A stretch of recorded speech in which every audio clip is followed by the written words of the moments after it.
Umengameli Mabhinca uNgizwe Mchunu usekhuza abantu ukuthi abayeke ukunaka iy'ndaba zakhe. uNgizwe Mchunu uveze lezi ndaba ekhuluma lapha ekhasini lakhe lakwa-Facebook.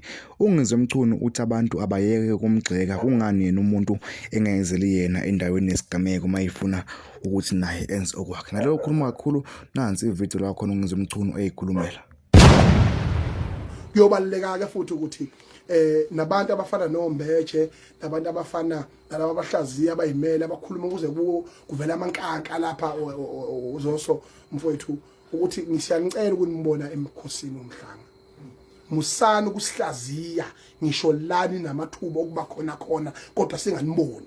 Kodwa nikhuluma kuze kuvela amankanka kuvelele kuthiwa amathansela lento evela lapha nikhuluma nikhonkotha zinja mgodoyi nihlaziya niye kude bengafanele ukuthi wena ukuphi.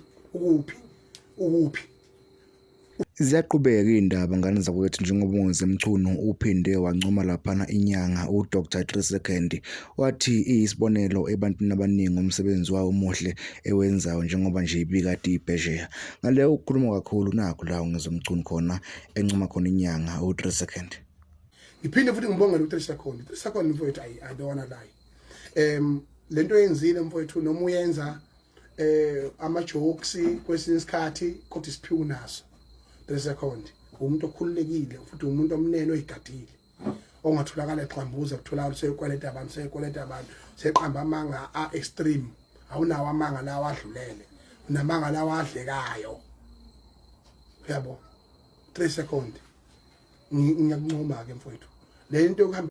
Ziyaqhubeka iy'ndaba ngane zakwethu ningadina. Ngicela uma ukuthi uyafirila ikhasi ngicela uqinisekise ucofoza usubscribe uphinde ulike uphinde ushare le video uphinde ucomment. Lamazwe omhlaba buya koJordan buya ko-Italy wenza amaladi ukhothamisa abelungu ukhothamisa izitha ikhothame wenza amaladi phekwe imfula nemango yabacindezeli base-Afrika yaba-colonizers.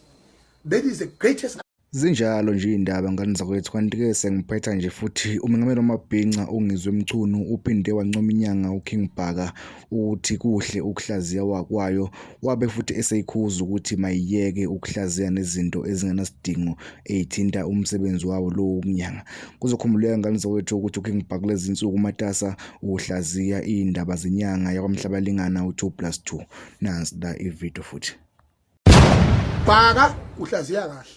Uhlaziya kahle into eziningi kodwa ugade ungadregeleke ezintweni ezinye lezi zene business lezobunyanga ungayinaka kakhulu lezo. Busahlaziya kahle nje uhlaziya impilo injobe injalo. Kuningabe nje ukushilo ku right nje nokube yikhona futhi. Good.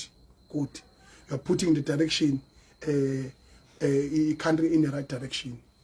Zinjalo nje iy'ndaba ebenginiphathele zona iy'ngane zakwethu ey'thinta uNgizwe Mchunu. Ngicela uma ukuthi uyafirila ikhasi ngicela ucofoze usubscribe uphinde ulike uphinde ucomment comment section.